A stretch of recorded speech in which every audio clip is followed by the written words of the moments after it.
மழை வெள்ளத்தால் கடுமையாக பாதிக்கப்பட்டுள்ள கடலூர் மாவட்டத்தில் 300க்கும் மேற்பட்ட கிராமங்களுக்கு நிவாரணப் பொருட்கள் கிடைக்கவில்லை என பாரதிய ஜனதா மாநில தலைவர் தமிழிசை சவுந்தரராஜன் தெரிவித்துள்ளார்.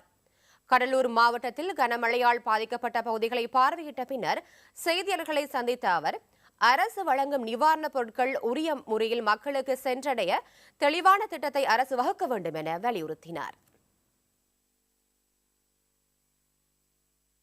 மிகப்பெரிய இயற்கை சீற்றம் வந்தாலும் பாதிக்கப்படாத அளவிற்கு வீடுகள் கட்டித்தரப்பட வேண்டும்.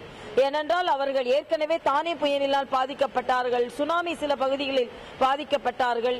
இப்படி அவர்கள் தொடர்ந்து பாதிக்கப்படுவது அவர்கள் தலையெழுத்து என்று விட்டுவிட முடியாது. அதே போல 300 கிராமங்கள் கடலூர் மாவட்டத்தில் பாதிக்கப்பட்டிருக்கிறது. 50,000 குடும்பங்கள் பாதிக்கப்பட்டிருக்கிறார்கள். 10,000 கிலோமீட்டர் கிராம சாலைகள் பாதிக்கப்பட்டிருக்கிறது. ஆக இவையெல்லாம் தனி கவனம் செலுத்தி மறுசீரமைக்கப்பட வேண்டும்.